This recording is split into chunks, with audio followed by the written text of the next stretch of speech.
విషయాన్ని మేము చాలా చింతిస్తూ చెప్తున్నాం. మరి అప్పు తీసుకొచ్చిండ్రు, కనీసం ఏమైనా ఉద్యోగులకు పెన్షన్లు ఇచ్చిండ్రా? పోనీ కనీసం తులం బంగారం ఇచ్చే పథకాలు ఏమైనా ₹1 ఇచ్చిండ్రా? పోనీ 6 గ్యారెంటీల మీద ఏమైనా పెట్టిండ్రా? కొన్ని స్కూటీలు ముఖ్యమంత్రి గారు నిన్నగాక మొన్ననే స్కూటీలు ఇస్తామని చెప్పి, కానీ బడ్జెట్ లో మాత్రం కనీసం స్కూటీలు లేదు. అంటే ఈ ముఖ్యమంత్రి చెప్పేది ఉప ముఖ్యమంత్రి గారు బడ్జెట్ లో పెడతలేరు అని అర్థం.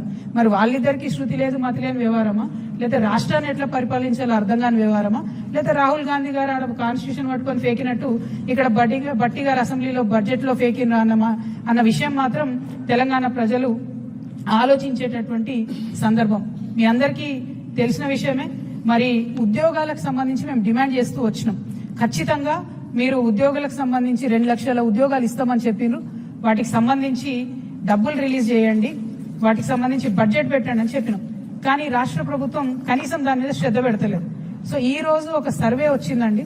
ఈ సర్వే పేరు స్టేట్ ఆఫ్ వర్కింగ్ ఇండియా, అంటే పని చేస్తున్నటువంటి వాళ్ళు, ఎంప్లాయిడ్ ఉన్నటువంటి వాళ్ళ పరిస్థితి కోసం దేశవ్యాప్తంగా అజీం ప్రేమ్జీ యూనివర్సిటీ చేసిన సర్వే. దీంట్లో ఏమొచ్చిందంటే ఎంత దారుణం అంటే, ప్రతి 4 డిగ్రీ చేసినటువంటి తెలంగాణ బిడ్డలలో, మగపిల్లలలో 4 డిగ్రీలు చేస్తే ఒక్కరికి మాత్రమే ఉద్యోగం ఇవ్వగలుగుతున్నాం.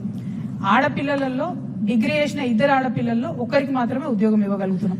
అంటే విమెన్ లో అన్ఎంప్లాయ్మెంట్ శాతం 50% ఉంది, మగపిల్లల్లో అన్ఎంప్లాయ్మెంట్ శాతం 28% ఉంది రాష్ట్రంలో. ఇది కంపారిటివ్లీ వేరే రాష్ట్రాలకు, కాంగ్రెస్ ప్రభుత్వాలు ఉన్న కర్ణాటకలో చూసుకున్నా కూడా మహిళల అన్ఎంప్లాయ్మెంట్ ఓన్లీ 20% ఉంది, మగవాళ్ళ అన్ఎంప్లాయ్మెంట్ ఓన్లీ 22% ఉంది. అంటే ఇంత పెరుగుతున్నాము, తెలంగాణ రైజింగ్ అంటే నేను ఎల్లనో అనుకున్నా కానీ అన్ఎంప్లాయ్మెంట్ లో మాత్రం సూపర్ రైజింగ్ ఉన్నది. దీనికి మాత్రం కాంగ్రెస్ ప్రభుత్వానికి, రాహుల్ గాంధీ గారికి కంగ్రాచులేషన్స్ చెప్తా ఉన్నా. ఎందుకంటే మీరు వచ్చి అశోక్ నగర్ లో ఫేకిలు రాహుల్ గాంధీ గారు, మిమ్మల్ని ఇయాలటి నుంచి మా హైదరాబాద్ లో సలీం ఫేకు అని ఉంటాడు. ఆయన సినిమాలలో మస్తు నవ్విస్తాడు మనందరిని. హైదరాబాద్ స్లాంగ్ ని, హైదరాబాద్ ఫేకుని, ఆ కామెడీని ఆయన మొత్తం ఇండియా వైడ్ పాపులర్ చేసిండు. కానీ ఇయాలటి నుంచి మాత్రం మా తెలంగాణ అశోక్ నగర్కి వచ్చి ఫేకినందుకు రాహుల్ గాంధీ గారికి రాహుల్ ఫేకు అని నామకరణం చేస్తున్నాం మేము. కానీ మీరు మా సలీం ఫేకు గారికి సరిపోరు. ఆయనేమో మమ్మల్ని చాలా నవ్విస్తాడు, మీరు మాత్రం మమ్మల్ని ఏడిపిస్తున్నారు. నిరుద్యోగ సమస్యలు ఇంత దారుణంగా ఉంటే ఇక ఎందుకు ఫేకు అంటున్నా అన్న విషయం మళ్ళీ ఒకసారి ప్రూఫ్ చేస్తాను నేను ఇప్పుడు మీకు. ఇది రాష్ట్ర ప్రభుత్వం యొక్క, నేను ఇప్పుడే స్క్రీన్ షాట్ తీసుకొని వచ్చిన ప్రెస్ మీట్ పెట్టే ముందు, స్కిల్ డెవలప్మెంట్ యూనివర్సిటీ యొక్క వెబ్సైట్. ఇక్కడ ఏం రాసింది పట్టుకోతాము, ఇక్కడ ఏం రాసిండ్రు వీళ్ళు, 68,000 మంది, ఇక్కడ ఎల్లోలో కనబడుతుంది, 68,000 మంది ఎన్రోల్ అయినరని రాసిండ్రు. సరే పోనీ కరెక్టా కాదా అని చెప్పి ఫోన్ చేసినాం అదే స్కిల్ యూనివర్సిటీకి.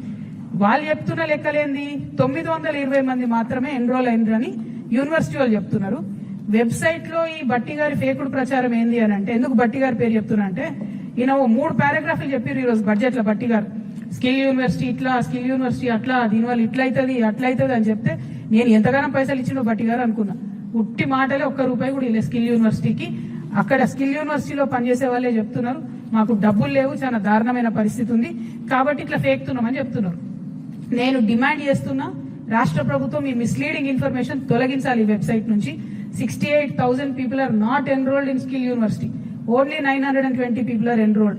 ఇది మీరు మార్చకపోతే మాత్రం మంచిగా ఉండదు. దయచేసి తప్పకుండా మార్చాలని చెప్పి నేను ప్రభుత్వాన్ని డిమాండ్ చేస్తున్నా. అందుకని బట్టి గారు ఫేక్తున్నారని చెప్తున్నా, నేను ఉట్టిగా చెప్పడం లేదు. ఇంకో బాధాకరమైన విషయం ఏంది అని అంటే, కంప్లీట్ గా ఈ రాష్ట్రంలో ప్రజల యొక్క ఆహారానికి సంబంధించి ఏమాత్రం కూడా ఈ ప్రభుత్వం శ్రద్ధ పెడతలేదనడానికి న్యూస్ మీటర్ అనేటటువంటి సంస్థ మొన్న పార్లమెంట్ లో వచ్చినటువంటి ఆన్సర్ తీసుకొని మొత్తం కూడా ఒక ఆర్టికల్ వేయడం జరిగింది. మనకన్నా చండీగఢ్ పాపులేషన్ 40 లక్షలు, తెలంగాణ పాపులేషన్ 4 కోట్లు. కానీ చండీగఢ్ లో ఏదైతే ఫేక్ ఫుడ్, అది కల్తీ ఫుడ్ తయారు చేసే వాళ్ళ మీద పెట్టిన కేసుల్ని, మన రాష్ట్రంలో పెట్టిన కేసుల్ని చూసుకుంటే ఎట్లుందంటే పరిస్థితి 1000% వాళ్ళది ఎక్కువ ఉంది. మన దగ్గర పోయిన సంవత్సరం అంటే 2024-25లో ఒకటే ఒక కేసు పెట్టారు, ఫుడ్ మంచిగా లేదని చెప్పి, కల్తీ ఫుడ్ అని చెప్పి. అది కూడా ఓన్లీ హైదరాబాద్ సెంట్రిక్.